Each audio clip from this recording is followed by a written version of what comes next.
السلام علیکم ورحمۃ اللہ وبرکاتہ ان الحمد للہ والصلاة والسلام علی رسول اللہ وآلہ وصحبہ ومن والاه۔ عزیز طلباء، آج آپ کے سامنے مختارات کا دوسرا درس پیش ہے۔ اس سے پہلے کے درس میں ہم نے اور آپ نے جوامع الکلم لسیدنا و مولانا محمد رسول اللہ سے کچھ جملے پڑھے تھے اور بات یہاں تک پہنچی تھی وَخَيْرَ الْعِلْمِ مَا نَفَعَهُ، کہ بہترین علم وہ ہے جو فائدہ دے، نفع پہنچائے۔ آگے ہے وَخَيْرَ الْهَدْيِ مَا اتُّبِعَ، الہدی سیرت، وخیر الہدی اور سب سے بہترین سیرت، سب سے بہترین سیرت ما وہ ہے اتبع جس کی پیروی کی جائے، سب سے بہترین سیرت وہ ہے جس کی پیروی کی جائے۔ تو خیر الہدی یہ اسی شروع والے جملے پر عطف ہے فإن أصدق الحدیث پر، اسی لیے خیر الہدی پڑھا گیا ہے، خیر کے را پر فتح پڑھا گیا ہے، اس لیے کہ یہ انا کا اسم ہے، اور ما اتبع یہ پورا جملہ کیا ہوگا؟ موصول صلہ مل کر کے انا کی خبر۔ تو خیر الہدی ما اتبع سب سے بہترین سیرت وہ ہے جس کی پیروی کی جائے، اتباع کی جائے۔ وشر العمی عمل قلبی اور سب سے بدترین اندھا پن کیا ہے؟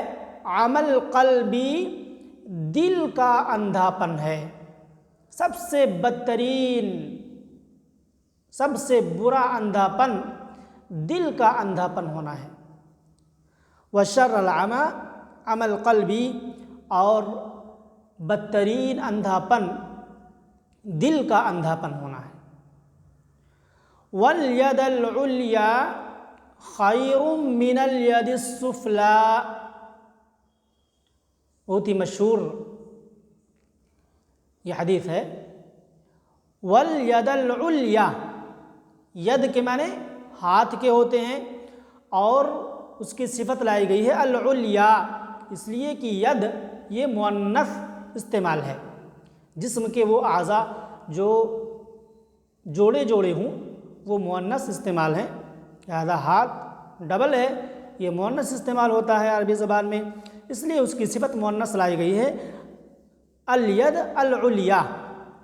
والید العلیٰ اور اوپر والا ہاتھ خیر بہتر ہے من الید السفلیٰ نیچے والے ہاتھ سے، سفلیٰ کا مطلب نیچا اور ید ہاتھ،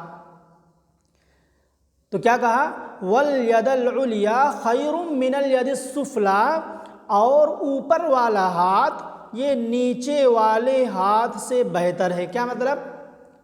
اس کا مفہوم ہے کہ دینے والا لینے والے سے بہتر ہے۔ جو دیتا ہے، کسی شخص کو کچھ عطا کرتا ہے تو اس کا ہاتھ اوپر ہوتا ہے اور لینے والے کا ہاتھ نیچے ہوتا ہے، تو دینے والا لینے والے کے بالمقابل کیا ہے؟ بہتر ہے، کہیں اچھا ہے۔ وَالْيَدَ الْعُلْيَا خَيْرٌ مِّنَ الْيَدِ السُّفْلَىٰ، اور اوپر والا ہاتھ نیچے والے ہاتھ سے بہتر ہے۔ تو الید العلیا یہ موصوف صفت مل کر کے اسی پر عطف ہے، انا کا اسم ہوگا، اور خیر من الید السفلی یہ پورا جملہ انا کی خبر ہوگی۔ اس کے بعد کہا وما قل وکفى خیر مما کثر والہا۔ قل یقل کا معنی ہوتا ہے کم ہونا، اور کفا یکفی کے معنی کافی ہونا، کفایت کر جانا باب ضربہ سے۔ خیر مما کثورا، کثورا کے معنی زیادہ ہونا، اور الہا یلہی الہا جس کے معنی ہوتے ہیں غافل کرنا۔ اسی سے قرآن مجید میں سورہ تکاثر میں آیا ہوا ہے الہاکم التکاثر، الہاکم تمہیں غافل کر دیا، تمہیں مشغول کر دیا۔ تو الہا یلہی الہا جس کا معنی ہوتا ہے کیا؟ غافل کر دینا، مشغول کر دینا۔ 10 نمبر حاشیے میں لکھا ہوا ہے شغلہ، مشغول کر دیا۔ الہا یلہی الہا باب فعل سے۔ تو کیا کہا وما قل وکفى، وہ چیز، وہ مال جو کم ہو، وما قل جو کم ہو، وکفى اور کفایت کر جائے، خیر بہتر ہے، مما اس چیز سے، اس مال سے، کثورا جو زیادہ ہو اور انسان کو غافل کر دے۔ کیا ترجمہ ہوا؟ وما قل وکفى خیر مما کثر والہا، جو چیز کم ہو اور کافی ہو جائے، کفایت کر جائے، وہ اس چیز سے بہتر ہے جو زیادہ ہو اور انسان کو غافل کر دے۔ یہ کہا وَشَرَّ الْمَعْذَرَةِ حِينَ يَحْضُرُ الْمَوْتُ، اور سب سے بدترین معذرت، معذرت عذر بہانہ، وَشَرَّ الْمَعْذَرَةِ اور سب سے بدترین معذرت، حِينَ اس وقت ہے جس وقت موت حاضر ہو، یعنی آدمی اس وقت عذر و معذرت کرے جب موت سامنے آ کر کے کھڑی ہو جائے، یہ سب سے بدترین معذرت ہے۔ اس سے بہتر ہے کہ انسان اپنے جیتے جی تندرستی کے عالم میں ہی اپنے گناہوں سے اللہ رب العالمین کے سامنے توبہ کر لے اور عذر و معذرت چاہ لے۔ لیکن موت آ جانے کے وقت انسان معذرت کرے تو یہ سب سے بدترین معذرت ہے، عذر معذرت۔ وَشَرَّ الْمَعْذَرَةِ حِينَ يَحْضُرُ الْمَوْتُ، اور سب سے بدترین معذرت حین اس وقت کی معذرت ہے جس وقت موت حاضر ہو جائے۔ تو یحضر فعل ہے اور الموت فاعل ہے، اور حین یحضر الموت یہ پورا جملہ کیا ہوگا؟ ظرف واقع ہوگا۔ وَشَرَّ النَّدَامَةِ يَوْمَ الْقِيَامَةِ، اور سب سے بدترین شرمندگی، ندامت، قیامت کے دن کی شرمندگی ہے، ندامت ہے۔ وَشَرَّ النَّدَامَةِ سب سے بدترین شرمندگی، ندامت کس دن کی ہے؟ یوم القیامہ، قیامت کے دن کی شرمندگی ہے۔ قیامت کے دن آدمی ذلیل ہو جائے، رسوا ہو جائے، یہ ندامت اور شرمندگی سب سے بدترین شرمندگی ہے۔ لہٰذا اس دن کی شرمندگی سے ہمیں اور آپ کو بچنا چاہیے، اور بچنے کے لیے جو تیاری اس جہان میں ہمیں اور آپ کو کرنی چاہیے، وہ تیاری ہمیں اور آپ کو کرنی چاہیے۔ تو کہا وَشَرَّ النَّدَامَةِ یوم القیامہ، سب سے بدترین شرمندگی قیامت کے دن کی شرمندگی ہے۔ اس کے بعد کہا وَمِنَ النَّاسِ من لا یأتی الصلاۃ الا دبرا، اور لوگوں میں سے بعض ایسے ہیں جو نماز کے لیے نہیں آتے مگر پیچھے ہی، ان کی عادت بنی ہوئی ہے کہ وہ نماز میں پیچھے ہی آتے ہیں، کچھ لوگ ہوتے ہیں۔ وَمِنَ النَّاسِ، اور لوگوں میں سے من بعض ایسے ہیں، سارے لوگ ایسے نہیں ہیں۔ وَمِنَ النَّاسِ من، اور لوگوں میں سے بعض ایسے ہیں لا یأتی الصلاۃ، جو نماز کو نہیں آتے الا دبرا، مگر پیچھے ہی، بعد میں ہی پیچھے رہتے ہیں۔ تو لہٰذا ہمیں ایسے لوگوں کی فہرست میں شامل ہونے سے بچنا چاہیے جو نماز میں پیچھے ہی رہتے ہیں۔ ہمیں آگے بڑھنے کی کوشش کرنی چاہیے، پیش قدمی کرنی چاہیے، اس لیے کہ آدمی پیچھے رہتا ہے اللہ تعالیٰ اسے پیچھے ہی کر دیتا ہے۔ لا یزال قوم یتأخرون حتی یؤخرہم اللہ، لوگ برابر پیچھے رہتے ہیں، اللہ تعالیٰ انہیں پیچھے ہی کر دیتا ہے، وہ پیچھے ہی رہیں گے۔ تو ایسے لوگوں کی فہرست میں شامل ہونے سے ہمیں اور آپ کو بچنا چاہیے۔ وَمِنْهُمْ مَنْ لَا يَذْكُرُ اللَّهَ إِلَّا حَجَرًا یا إِلَّا حُجْرًا، دونوں پڑھ سکتے ہیں، ہا کے ضمہ کے ساتھ بھی اور ہا کے فتحہ کے ساتھ بھی پڑھ سکتے ہیں۔ وَمِنْهُمْ، اور لوگوں میں سے بعض ایسے ہیں لا یذکر اللہ، جو اللہ کا ذکر نہیں کرتے الا حجرا، مگر چھوڑ کر، یا الا حجرا، مگر برائی کے ساتھ۔ وَمِنْهُمْ مَنْ لَا يَذْكُرُ اللَّهَ إِلَّا حَجَرًا، اور لوگوں میں سے بعض ایسے ہیں جو اللہ کا ذکر چھوڑ کر کے کرتے ہیں، کبھی کیا کبھی پھر چھوڑ دیا۔ اور اگر حجر پڑھیں تو کیا معنی ہوگا؟ نیچے 11 نمبر حاشیے میں لکھا ہوا ہے بالفتح ترک ما یلزمک تعہدہ، یعنی جس چیز کی پاسداری اور حفاظت آپ کے اوپر لازم ہے اسے چھوڑ دینا۔ اور ضمہ کے ساتھ پڑھیں تو کیا معنی ہوگا؟ الکلام القبیح، بری بات، برا کلام۔ تو لوگوں میں سے بعض ایسے ہیں جو اللہ رب العالمین کا ذکر چھوڑ کر کے کرتے ہیں، یا برائی کے ساتھ اللہ رب العالمین کا ذکر کرتے ہیں۔ اللہ رب العالمین ہمیں ایسے لوگوں سے بچائے۔ اللہم لا تجعلنا منہم ولا معہم۔ آگے کہا وَأَعْظَمَ الْخَطَايَا اللِّسَانُ الْكَذُوبُ، اعظم، اور سب سے بڑی خطا، غلطی، خطایا، اور سب سے عظیم، سب سے بڑی غلطی کیا ہے؟ اللسان الکذوب، جھوٹی زبان ہے۔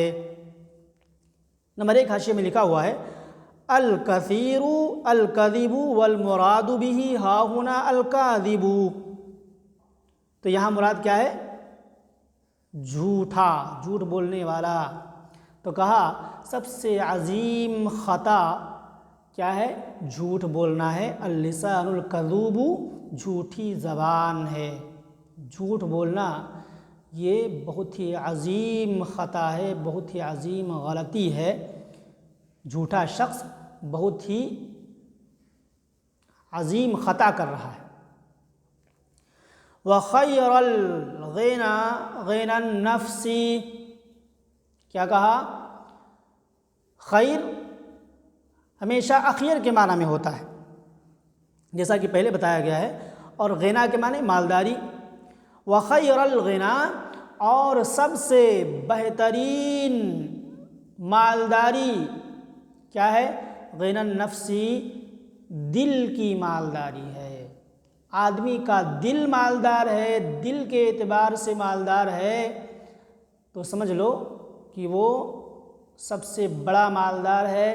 لیکن اگر دل مطمئن نہیں ہے، دل مالدار نہیں ہے، تو وہ کتنا بھی مالدار ہو جائے وہ سب سے بڑا فقیر ہے۔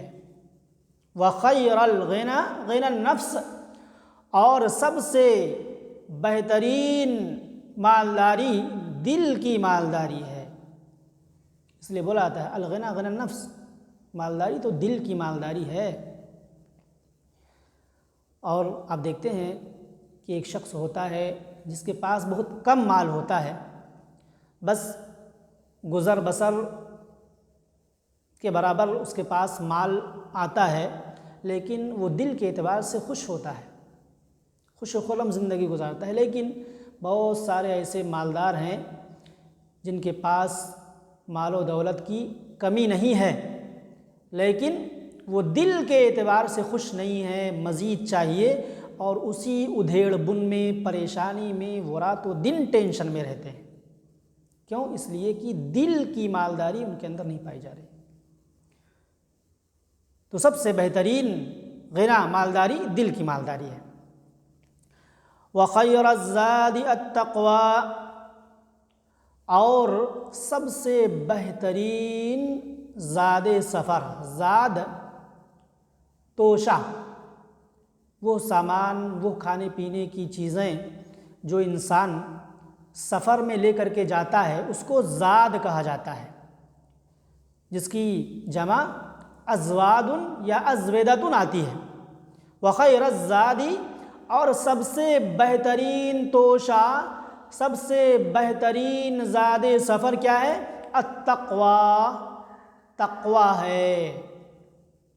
اللہ رب العالمین کا خوف اپنے دل میں بسانا، یہ سب سے بہترین زاد سفر ہے. اور قرآن کریم کی آیت بھی اس پر دلالت کرتی ہے. سورہ بقرہ کی آیت کیا ہے؟ فَإِنَّ خَيْرَ زَادِ التَّقْوَى، یعنی سب سے بہترین زاد سفر کیا ہے؟ تقوی. ہاں، تو وخیر الزاد التقوی، سب سے بہترین زاد سفر تقوی ہے. ورأس الحکمت مخافۃ اللہ، اور حکمت کی اصل کیا ہے؟ مخافۃ اللہ، اللہ کا خوف ہے. اللہ کا خوف یہ حکمت کی اصل ہے، جڑ ہے. رأس اصل، جڑ. ورأس الحکمتی، ورأس الحکمتی سب اسی پر عطف ہے، اور اگر آپ ضمہ پڑھتے ہیں تو پھر جملہ مستأنفہ ماننا پڑے گا. ورأس الحکمتی مخافۃ اللہ، اور حکمت کی اصل اللہ کا خوف ہے. وخیر ما وقر فی القلوب الیقین، وقر یہ ثبت کے معنی میں ہے. حاشیے میں دیکھیں 2 نمبر، ثبت بابو ضربا، ثبت یثبت، اس کے معنی ثابت ہونا، قرار پکڑنا، جگہ پکڑنا. تو کہا وخیر ما، اور سب سے بہترین چیز، وقار فی القلوب، جو دلوں میں بیٹھے، جو دلوں میں قرار پکڑے، وہ کیا ہے؟ ایمان اور یقین ہے، یقین. وخیر ما، اور سب سے بہترین چیز، وقار فی القلوب، جو دلوں میں قرار پکڑے، ثابت ہو، جگہ پکڑے، کیا ہے؟ الیقین، یقین ہے، ایمان ہے. تو صاحب اسی پر عطف ہے. خیر ما وقر فی القلوب، یہ پورا جملہ یعنی مضاف مضاف الیہ مل کر کے کیا ہوگا؟ اسی انا کا اسم ہوگا، اور الیقین خبر ہے. والارتیاب من الکفر، اور شک کرنا. ارتاب یرتاب، ارتیاب باب افتعال کا مصدر ہے، جس کا معنی کیا ہوتا ہے؟ 3 نمبر حاشیے میں لکھا ہوا، ارتاب من الشیء ای شک فیہ، کسی چیز میں شک کرنا. والارتیاب من الکفر، اور شک کرنا یہ کفر میں سے ہے، کفر کا ایک شعبہ ہے، کفر میں سے ہے شک کرنا. اس کے بعد کہا والنیاحۃ من عمل الجاہلیہ، اور نوحہ کرنا. نوحہ کرنا کس کو کہتے ہیں؟ کہ کسی شخص کے انتقال پر اس کی خوبیاں گنا گنا کر کے چیخنا، چلانا، رونا، گریبان چاک کرنا، اسی کو نوحہ کہا جاتا ہے۔ وَالنِّيَاحَةَ مِنْ عَمَلِ الْجَاهِلِيَّةِ، اور نوحہ کرنا یہ جاہلیت کے عمل میں سے ہے، جاہلیت والے کاموں میں سے ہے۔ زمانہ جاہلیت میں لوگ اس طریقے سے کرتے تھے، اور جب کوئی انتقال کر جاتا تھا تو اسپیشل طور پر نوحہ کرنے کے لیے آدمی کو بلاتے تھے اور انہیں تحفے ہدیے بھی دیتے تھے کہ آؤ اور نوحہ کرو تاکہ اس کا چرچا ہو جو مر گیا ہے، اور پھر اسے ہدیہ تحفہ بھی دیتے تھے۔ تو یہ جاہلیت والے کاموں میں سے ہے، لہٰذا ہمیں اور آپ کو خود بچنا چاہیے اور اپنے اہل و عیال کو تلقین کرنی چاہیے کہ ہم سب اس سے بچیں۔ وَالنِّيَاحَةَ مِنْ عَمَلِ الْجَاهِلِيَّةِ، اور نوحہ کرنا یہ جاہلیت کے کام میں سے ہے۔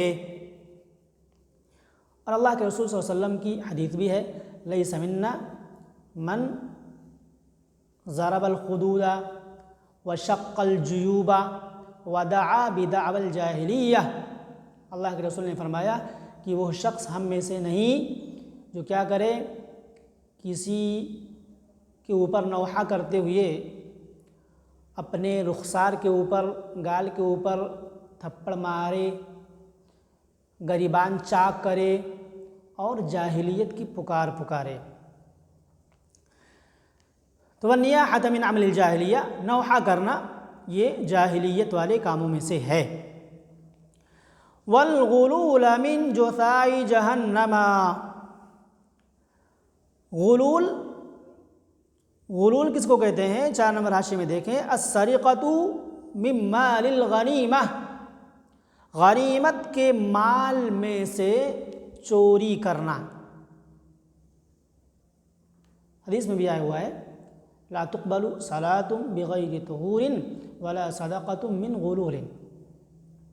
تو غلول، السرقۃ من مال الغنیمہ، غنیمت کے مال میں سے چرا لینا، گویا وہ مال جو مال غنیمت میں سے تقسیم سے پہلے چرا لیا گیا ہو تو اسے غلول کہا جاتا ہے۔ والغلول من جثاء جہنم، اور مال غنیمت میں سے چرایا ہوا مال یہ کیا ہے؟ من جثاء، جثا یہ جثوۃن کی جمع ہے جس کا معنی ہوتا ہے ڈھیر، گٹھر، یہ جہنم کے گٹھروں میں سے گٹھر ہے۔ والغلول، اور مال غنیمت میں سے چرایا ہوا مال یہ جہنم کے گٹھروں میں سے، ڈھیر میں سے ایک ڈھیر ہے۔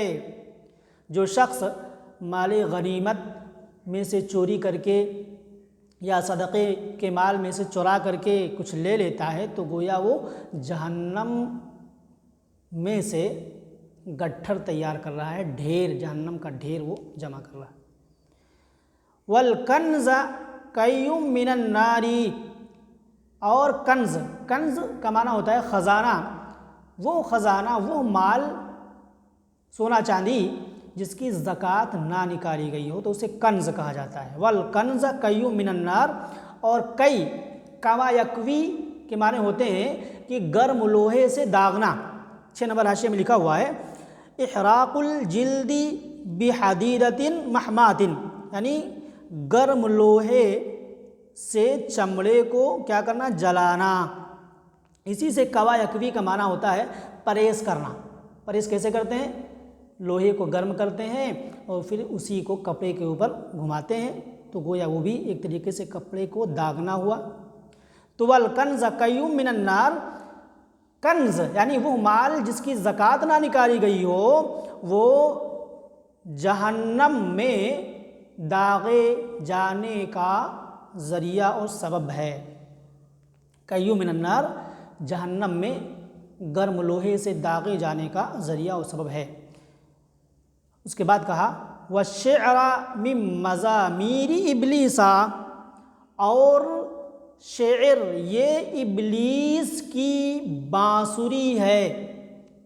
تو سارے اشعار کو ابلیس کی بانسری نہیں کہا جا سکتا، وہ اشعار یا وہ شعر جو غلط ہوں، یعنی جن کا مفہوم بہتر نہ ہو، ایمان اور عقیدے کے خلاف ہوں، تو وہ شعر مراد ہوگا، ورنہ شعر کوئی بری چیز نہیں ہے۔ اسلامی شعراء بھی پائے گئے ہیں۔ وَشِعْرَ مِن مَزَامِيرِ ابلیسا، اور مزمار کی جمع مزامیر، جس کا معنی بانسری، بانسری جو بجائی جاتی ہے، جس سے آواز نکلتی ہے۔ تو شعر و شاعری، شعر غلط شعر یہ ابلیس کی بانسری میں سے ہے۔ اور ایک لاسٹ جملہ ہم پڑھیں گے، والخمر جماع الاثم، اور شراب کیا ہے؟ جماع، جماع کہتے ہیں اصل کل شیء، ہر چیز کی جڑ، ہر چیز کی اصل ہے۔ تو کیا ہوا؟ والخمر جماع الاثم، شراب یہ ہر گناہ اور برائی کی جڑ ہے۔ والخمر جماع الاثم، اور شراب یہ ہر برائی اور ہر گناہ کی جڑ ہے۔ تو الخمر یہ اسم ہوا انا کا، اور جماع الاثم یہ مضاف الیہ مل کر کے کیا ہے؟ انا کی خبر ہے۔ تو واقعی شراب اسلام میں حرام ہے، اور اسی حکمت کے پیش نظر شریعت نے شراب کو اسلام میں حرام قرار دیا ہے، اس لیے کہ یہ ہر برائی کی جڑ ہے۔ اور جیسا کہ آج کل آپ لوگ خبر وغیرہ میں سنتے ہوں گے کہ ڈرگس کے تعلق سے تحقیقات چل رہی ہیں کہ کون کون یہ سب استعمال کرتا ہے۔ تو یہ ہر کوئی شخص مانتا ہے کہ یہ بری چیز ہے، شراب کا استعمال، نشہ والی چیزوں کا استعمال یہ بہت ہی بری چیز ہے، اور اسے استعمال کے بعد آدمی کچھ بھی کر سکتا ہے، انسانیت کے خلاف کچھ بھی کر سکتا ہے۔ لہٰذا ہر شخص کو بچنا چاہیے اور ایسی چیزوں کا استعمال کرنا چاہیے شریعت نے جن چیزوں کا استعمال ہمارے اور آپ کے لیے جائز قرار دیا ہے۔ تو آج کا درس یہیں پر ختم کیا جاتا ہے۔ امید کی سمجھ میں آیا ہوگا، آپ سمجھنے کی کوشش کریں۔ ھذا وباللہ التوفیق، والسلام علیکم ورحمۃ اللہ وبرکاتہ۔